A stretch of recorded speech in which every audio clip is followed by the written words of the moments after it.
reason I'm introducing the speaker today is because our greatest accomplishment, of course, was being a professor of mine when I was at Richland College taking journalism courses.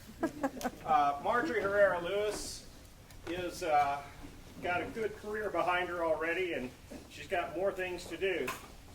She always knew she wanted a career related to sports, and after several years at small newspapers, at 27 she began working at the Fort Worth Star-Telegram. Soon after, she was named a beat writer for the Dallas Cowboys and eventually joined the morning news sports writing staff. While writing her debut novel, When the Men Were Gone, which focuses on the first female high school football coach during World War II, she became inspired to try her hand at coaching football as well and was added to the Texas Wesleyan University football coaching staff.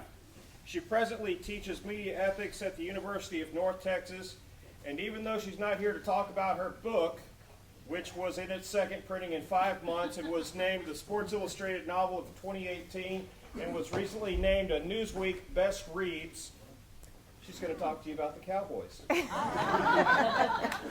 Marjorie Lewis. Thanks. I think I'll go up here.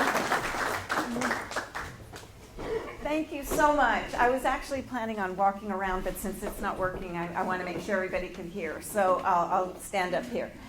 But thank you so much. Thank you, Troy. Thank you all for being here and coming out here to listen to me speak. I have to tell you how I got to Texas. I was born and raised in Santa Fe, New Mexico.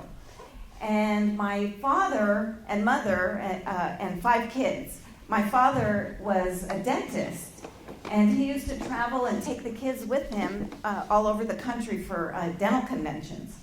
So we stopped in Dallas when I was 12 years old. The convention was actually in Louisiana, in New Orleans, but we stopped for a few days in Dallas.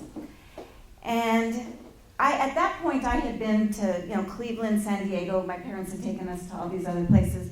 But when I got to Dallas, I told my parents, I said, Texas has the friendliest people so far that I've met on all my travels have lived in Texas. I think I'm going to move there when I grow up.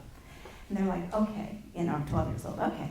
So I go back, finish high school, go off to college, go to Arizona State University. And then it's time for me to decide what I'm going to do after I graduate. And my parents call me on the phone and they said, so what are you going to do now? Are you coming back to Santa Fe, staying in Phoenix? What are you going to do? And I said, well, I'm moving to Texas. I told you when I was 12. And I could hear them, but you were 12. And I'm like, well, I knew it then that that's what I wanted to do. So I've been here since then. I graduated from school, got here as fast as I could. I moved into a small apartment in Dallas. I didn't know anybody. And I remember I didn't have furniture yet. So I went to the J.C. Penney and I bought one of those military cots, those canvas cots. And I remember my first night in my apartment in a big city, in a state I've never lived in a city I've never lived in. I know no one. I'm lying on my back on this little cot, looking up at the ceiling, and I'm like, okay, here I am. Why? Why? So that was the beginning of this wonderful adventure that has led me to you all here today. And I have to tell you, it was one of the best things I ever decided to do. So Texas has been really, really good to me. I was raised by parents who love sports. Of course, I mentioned that I'm from Santa Fe, New Mexico. My dad now is 92 and my mom's 88. I'm heading out there tomorrow to go hang out with them. But if you look at pictures from when they were dating, almost every picture is them shooting baskets in a gym. And I mean, they were always engaged in sports. So they passed it on to the 5 of us, the 5 kids, but I'm the only one that really, really wanted to make a career out of it. So I grew up, my father, he was a pitcher at St. Mary's College of Northern California. He was a baseball pitcher. He taught me how to throw a baseball, how to catch, how to play baseball. My mother, she never played organized football, but she taught me how to play football. She taught me how to throw a football and how the nuances of the game. And so between my parents, I got a lot of different introductions to different sports, and I just have come to love it so much. So I tell my mom one day, I said, Mom, when I grow up, I want to be a sports writer. I said, but there are no women that are sports writers. Do they allow that? And I'll tell you, I asked, do they allow that? Because when I was even 8 years old, I wanted to compete in the soapbox derby. Do any of you know the soapbox derby?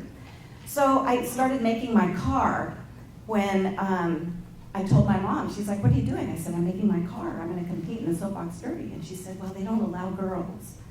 I'm like, oh, it's for boys only. Yes. So I had to take my car apart, put the tires back on my bike, and put the tires back on my sister's bike before she found out that I had actually taken them off in the first place. But so that's when I first was exposed to, there are some things that were for boys only. So I told her, I said, well, Mom, do they allow that? And she said, you know, I've never seen a byline by a woman who covered sports, so there might not be anybody's path for you to follow, but she said, you don't have to be a role model you don't have to have a role model to be a role model.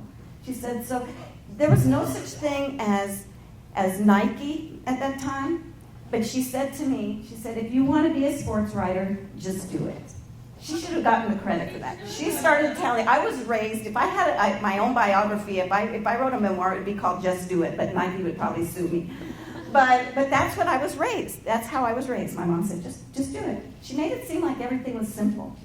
No matter what you want to do, that's all you have to do is just do it. So I never thought of anything about that there was anything that was going to keep me from doing it. All I had to do was keep moving forward, keep moving forward, keep moving forward.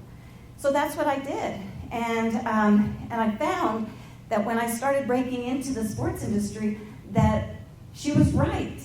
After I graduated from Arizona State, I applied to work as a sports writer for a Phoenix sports magazine. And I got the job. And I was like, wow, okay, now what do I do? I have no idea what to do next because there were no sports writing classes in college in those days. Well, it was wonderful because the first thing they did is they assigned me to do a feature story on a pitcher named Floyd Bannister. Does anybody remember Floyd Bannister? Yeah. Well, he had married my college sorority sister. So I had known Floyd for years, and so it was so easy for me to just go talk to Floyd, and I ended up getting this great story, and they're thinking, wow, she's really got talent. And they're like, well, could you just assign me to talk to people I've known for years, and then we'll be okay. But anyway, so I get to Texas, and I start to work for some small newspapers, and some weekly newspapers, and some suburban papers, and Farmers Branch, and Carrollton, and all. Then, at one point, I got tired of the small town, I mean the big town, and I told my husband, I want to live in a small town. And he's like, well, where? And I said, well, it looks like Kilgore is looking for a sports editor. Let's go to Kilgore. My husband's very easygoing. He's like, okay, we'll go to Kilgore. So I, for 1 year, was the sports editor of the Kilgore News-Herald. And what was lucky that year is the managing editor was former Dallas Times-Herald managing editor. So when I told my husband, no, I think I want to go back to the Fort Worth, Dallas area, he's like, oh, okay, let's go back. Poor guy. If you go to any of the other events tonight, you'll get to meet him and just tell him, poor guy. So we come back, the managing editor at Kilgore wrote a letter to the executive editor at the Fort Worth Star-Telegram and said, you ought to interview Marjorie. Well, the thing is that the Fort Worth Star-Telegram in 1984 had never hired a woman specifically to be a sports writer. Never. So when I got hired at the Fort Worth Star-Telegram, I was the first woman hired to be a sports writer in the sports department, 1984, that summer. So that's when I first started thinking that maybe, that I had already, I landed, this was a big paper and all. And I remember walking into a basketball game at Texas Wesleyan University and thinking to myself, this is where I'm going to be. This is what they're going to assign me to do for the rest of my career, and I'm happy. I'm happy. Any sport, I was okay. As long as I was covering sports, I didn't care at what level the sport was. So I just felt like all the guys were going to get the big beats. And I was, like I said, I was okay. I was going to get the small beat. I was going to cover NAIA, and that was going to be my thing for the rest of my life, sports career. So what was weird is that a year and a half later, the Star-Telegram gets a new sports editor, and he asks me to cover the Dallas Cowboys beat for a short time while the beat writer was on vacation. So I'm like, okay. He says, don't worry about anything. Just go out there and monitor. Go out to the practice, the facility. At that time, it was at Valley Ranch. Go out to Valley Ranch, see if there's any news happening, anything. Well, I started to break some stories because that's just my competitive nature. And so my sports editor noticed that. He's like, well, you're breaking some stories that the Dallas Morning News isn't getting. You know, how are you doing this? And I'm just thinking, I don't know. I guess I just got lucky that I found something out. But it worked out well for me because then he decided to give me the beat for full time. And that's what they do in newspapers. They move people around often. So they made some movements and all, and he assigned me to cover the Dallas Cowboys as my major beat. Well, now this is a whole new world, okay? I had always covered college football, college basketball, and I love covering college sports, love it. So I made a big mistake. I go into the Dallas Cowboys offices. I'm in the office of Greg Aiello. He's the sports information director at that time. And who walks in while I'm standing there talking to Greg? Tom Landry and Tex Schramm. Now everybody here remembers Tom Landry and Tex Schramm. Okay. So Greg says to Tom and Tex, well, Marjorie's going to be the new beat writer for the Fort Worth Star-Telegram. And Tex, if you guys remember Tex, everything in his life was about the Cowboys. You know, everything. It was the best team. It was the best. It wasn't just the best team in football, but it was the best professional team that's ever been in the universe. So he looks at me and he says, well, lucky for you, you get to cover the Cowboys. You're probably pretty excited. Well, here I am, 29 years old, my first, real big beat like this. And I look at him and I'm like, well, I prefer college. I should have never done that. I prefer college sports, but my sports editor assigned me to this beat, so this is what I'm going to do. Well, he turns beet red, like he has never been so insulted in his life. And I'm thinking, oops, I guess the truth isn't always welcome. So I'm just going to keep my mouth shut. And boy, did he let me have it right away. And Tom was kind of laughing, and Greg was laughing, and I'm just there looking. I was like, I stepped into a whole new world. But, so it was great, though. Tom and Tex were great. They were wonderful. So here I am now, not only the first woman that had been hired at the Star-Telegram to be a sports writer, but then I'm now the first woman on the Dallas Cowboys beat. And the Cowboys were not used to a female being around all the time. And if any of you have been in football locker rooms, it's really not something that you would want to be in. I don't want to disgust you with anything, but if we weren't just eating, I could tell you some other stories, but I'll spare you. But it is not a pleasant place. However, the Dallas Cowboys were a very classy organization. So the first time I went into the locker room, I remember walking around in my head adding up how much money I had cost the organization. I'm like, okay, curtains have gone up over there, and curtains are over there, and curtains are over there, and signs all over, do not leave your locker area without clothing, and everything that they had to have done to get the room ready for a woman to be in there too. So they were very professional. In fact, I have to tell you this. Okay, do you remember Tom Rafferty? He was a center for the Cowboys for a good number of years. Well, the way that the locker room was set up, it wasn't one big open locker room. It was quadrants. They had group here, four, area like this, and then a hall in the middle. So there were 4 different locker sections. Well, I was in the locker section up here, and I had my back to the entire rest of the room because I was interviewing Tom Rafferty. And the whole time, Tom was at his locker. He could see what's happening behind me, but I had my back to everything, and all I could see was Tom. Well, this is how classy the organization was. So I'm sitting there interviewing Tom when all of a sudden I get tapped on the shoulder, and it was a rookie. And I turned around and looked at him, and he said, I just want to tell you I'm sorry. And I said, sorry for what? And he said, I changed while you were here in this area. And Everson Walls, remember Everson Walls, he said, Everson Walls saw me changing and told me I was being extremely disrespectful. And I told him, well, she's got her back turned. She can't even see me. And he said, that doesn't matter. You go over there and you apologize. That's what they were like, okay? At the same time, I would break a story that they didn't like. They weren't so nice.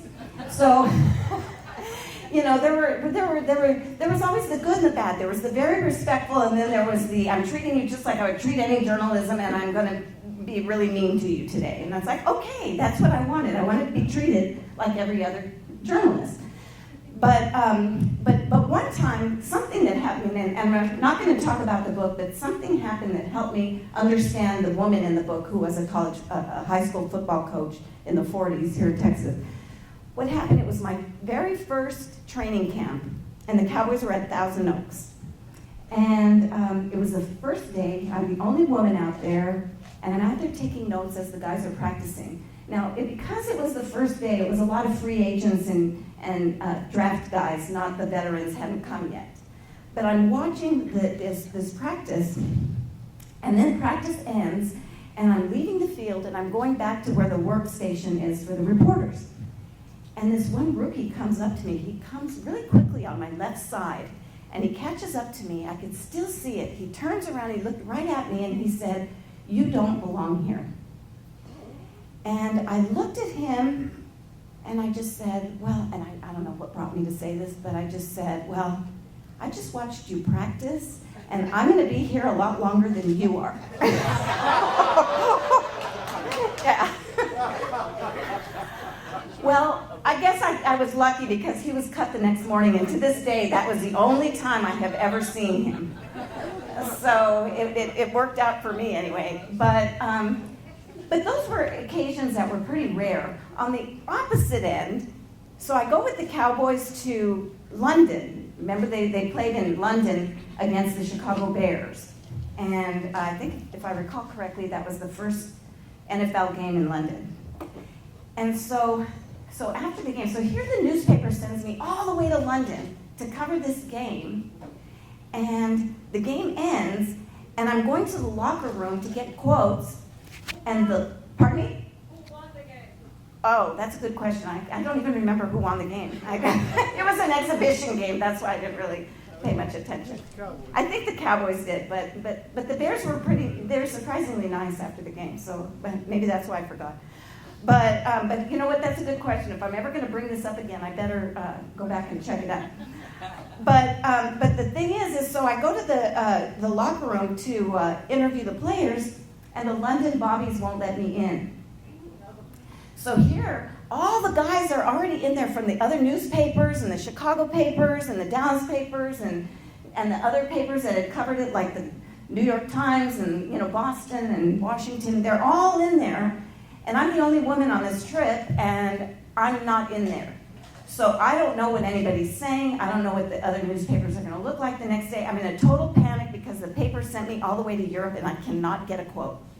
So Tom Landry walks out and he sees me and he says, "What are you doing?" I said, "They won't let me in." And he looks at the Bobby and he says, "Oh, it's okay to let her in. She's one of us." I was like, "One of us? Can I get one of those paychecks?" So the Bobby said, "She might be one of you in the United States, but she's not one of you here." And he wouldn't let me in, no matter what. So then Mike Renfro, he was a receiver, he comes out and he sees me, and he's like, "They're not letting you in? Oh my gosh." So he said, Mike was getting ready to go on the bus, to go sit in the bus and get ready to head back. That's how long it was taking me with this argument. People are already ready and leaving. So I told Mike what happened, and he said, "Let me help you out." He asked me, "Give me a list of who you need, and I'll go in and get them." So I gave him a list of who I needed. He went into the locker room, pulled all those guys out. I got all the quotes I needed. And then Mike even said, "Who do you need to talk to from the Bears?" By then, the Bears were already on the bus. So I gave him a list, Walter Payton, Jim McMahon, William Refrigerator Perry, all these people.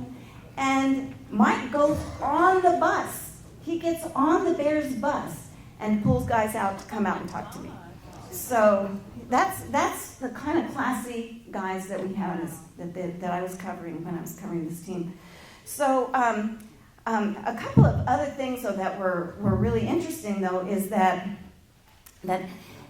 when you first walk into an NFL locker room and you know no one and you don't know how you're going to beat the competition, and it was a wonderful time in the newspaper industry at that time because that was the source of information. That was everything.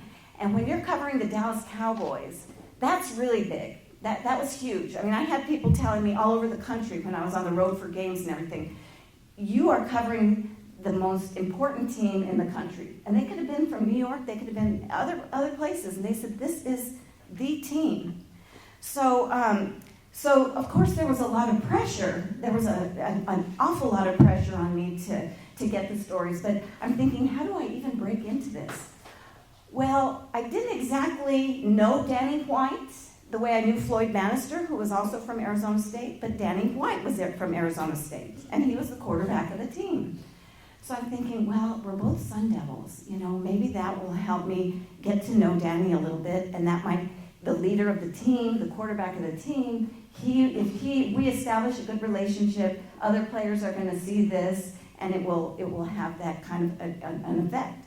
And that's exactly what happened. I went up to Danny and I said, I'm the new beat writer. I'm also a Sun Devil. We started talking about these players, these games, these historical moments in Sun Devil history. And before I knew it, I felt like I had an ally.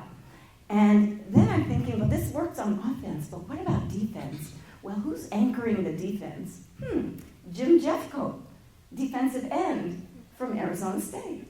So I'm like, wow, this is great. I go up to Jim, I'm like, hey, Sun Devil, and Jim and I hit it off. In fact, Jim and I even do public speaking in other parts of the country. So that helped me with the defense. So now I've got some pretty good allies in the offense and defense. That doesn't mean they're going to give me scoops, though, but they still felt like it helped open doors so that other reporters could trust me. Not other reporters, other Cowboys could trust me. So that worked beautifully, but now it's like, well, how do you get inside sources? Well, one of the things that helped me, there were two things. If I only mention one, remind me, what was the second? Okay, one was the 87 strike. Okay, do you remember the 87 strike? Well, I really wasn't all that familiar with labor law when all of that happened. I had trained myself to be a journalist, but not a labor lawyer journalist. So what happens is I go to the Cowboys practice facility. Now, the misnomer is that people thought, well, they're on strike. Your job must be easy. No, now there are two teams to cover because they got the replacement teams and then they had the original team practicing out at SMU. So now people think your job got easy. They're on strike. No, now I have two Cowboys to cover. So I go to the Cowboys Valley Ranch office.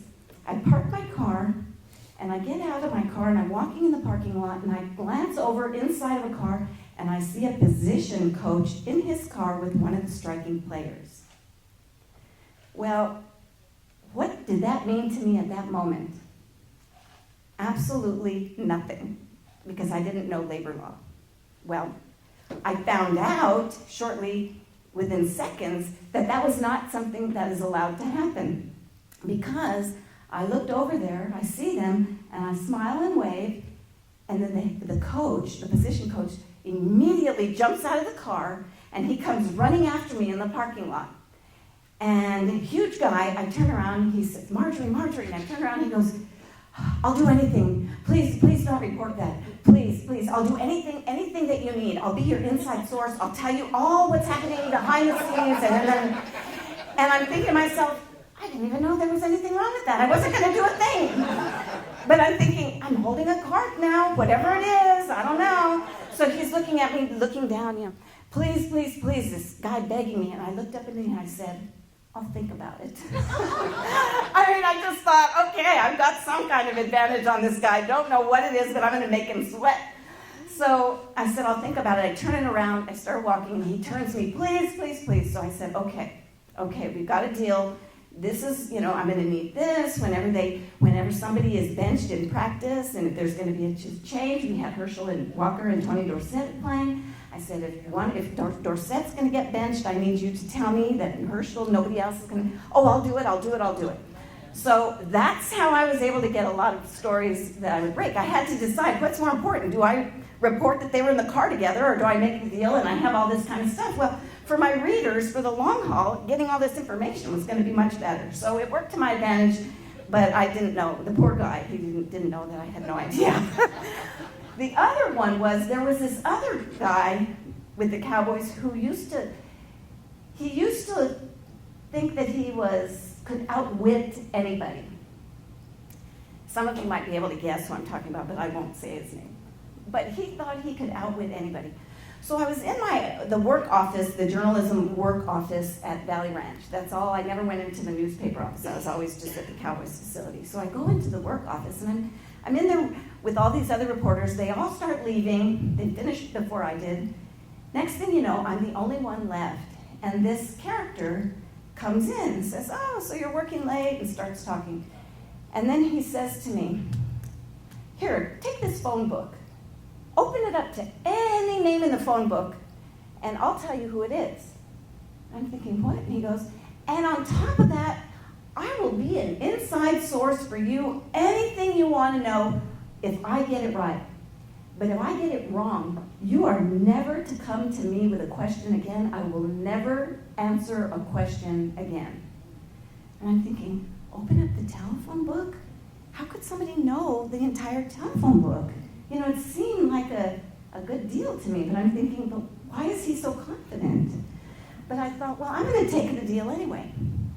So I have the book closed. I don't remember the name, so I'll use my daughter's married name, same as yours. So I turn around, got my back to him, I open the book, and I see Monica Kirkendall. So then I look at him and I said, "Okay, what's the name that I'm pointing at?" And he says, "So tell me, how's Mr. Kirkendall?" And I said, "I don't know, you'll have to ask his wife."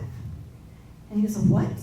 And I said, "You got it wrong. You might have gotten the last name wrong, but you said Mr., and it's not a Mr., it was a woman's name." And he started sweating. "That counts, that counts." And I said, "No, it doesn't count. There's a difference between the Mr. and the Mrs., and you got it wrong." Oh my gosh, he was in major panic. He was like, "I can't believe it, I can't believe it, this is crazy, this is wrong," and all that. But I held him to it. I told him, "Are you a man of your word, or are you a liar?" And he's like, "Oh my gosh." And so I ended up getting everything that I needed for the years over because of this little trick that failed. If he had just said Kirkendall, he would have won, you know? But he said Mr. So that's what put that one over the top. So I could go on and on and on. We've got like 7 more minutes, and I want to open it up to questions. But I just want to say, though, that it was an incredible experience. It was an incredible experience. Tom Landry was one of the most wonderful human beings that I ever met. It was funny because a lot of people always talked about Tom Landry, even Roger Staubach, with, his stern face, and he was so serious, and I think I was too dumb to know that because I didn't grow up in Texas reading about Tom Landry all the time. I grew up in Santa Fe with my little tiny newspaper, and the biggest game in town was the local Catholic high school.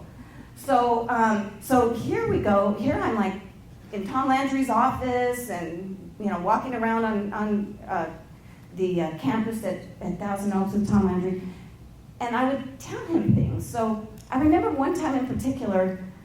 He used to like to hear stories of my mother and I. We were always playing golf.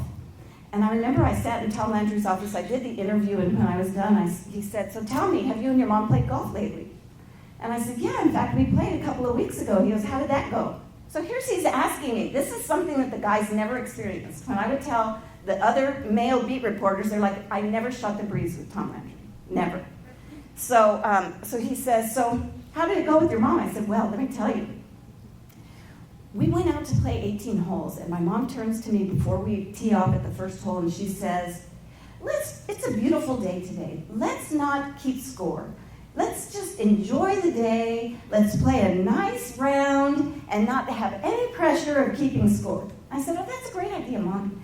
So then we get to the 18th tee, and my mom gets out to tee off, and I looked at her, and I was sitting in the cart. We use carts. I sit in the cart, and I said, "Hey, Mom, if we both par this hole, I win by 2. And she turns around right and she says, 1. So we were both keeping it the whole time. Oh, it's a beautiful day, but we're keeping every little, yeah. Anyway, Tom Landry responded just the way you guys did, and that was one of the things that I just loved so much about him, is that we had a great rapport.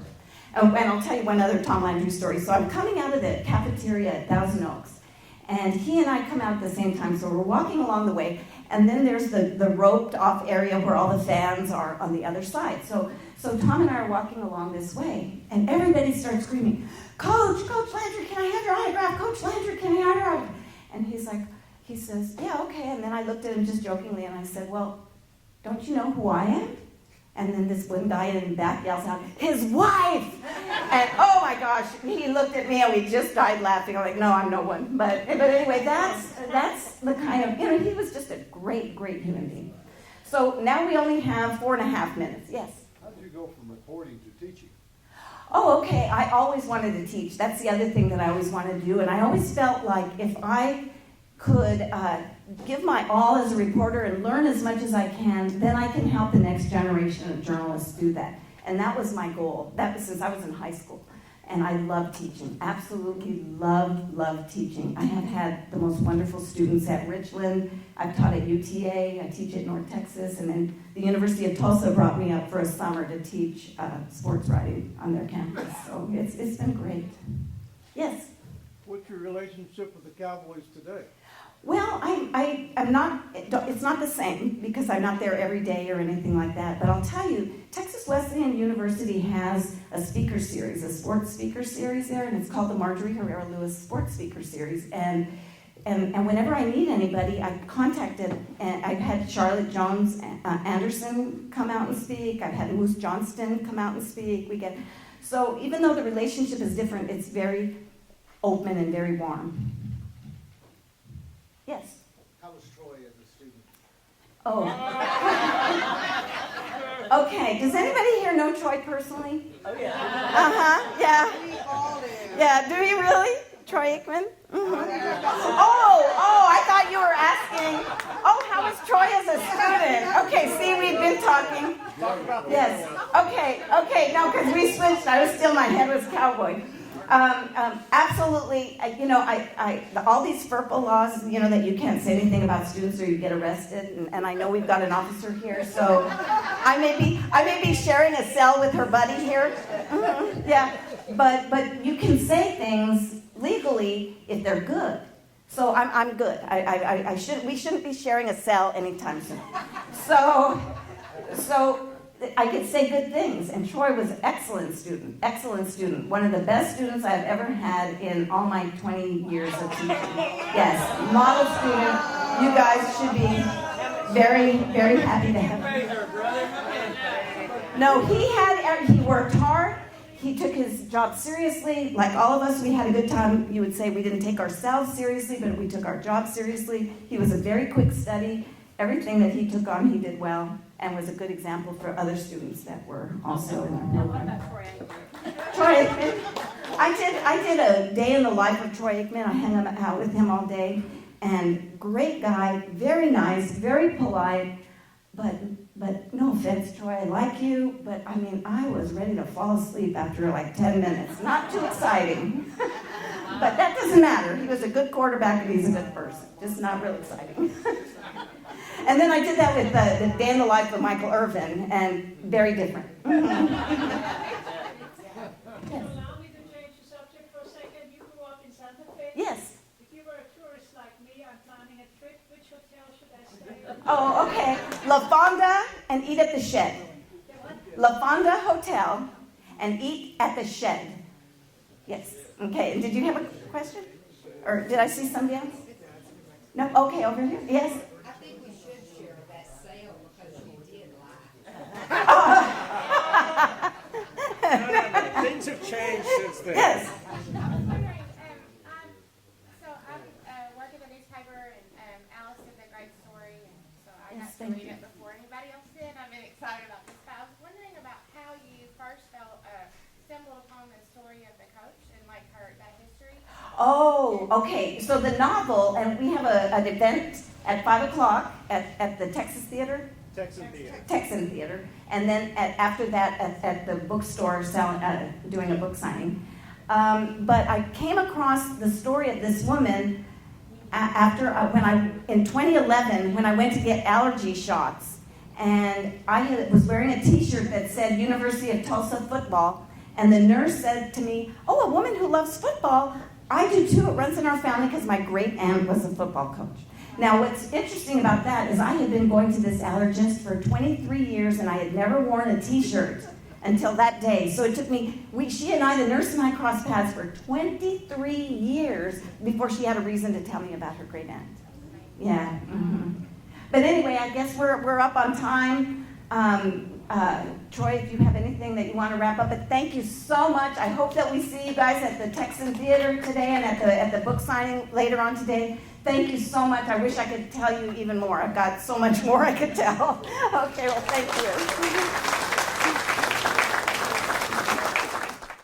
This video has been brought to you by Juice 34. Juice is your community-owned provider for electric, internet, cable TV, and true local programming.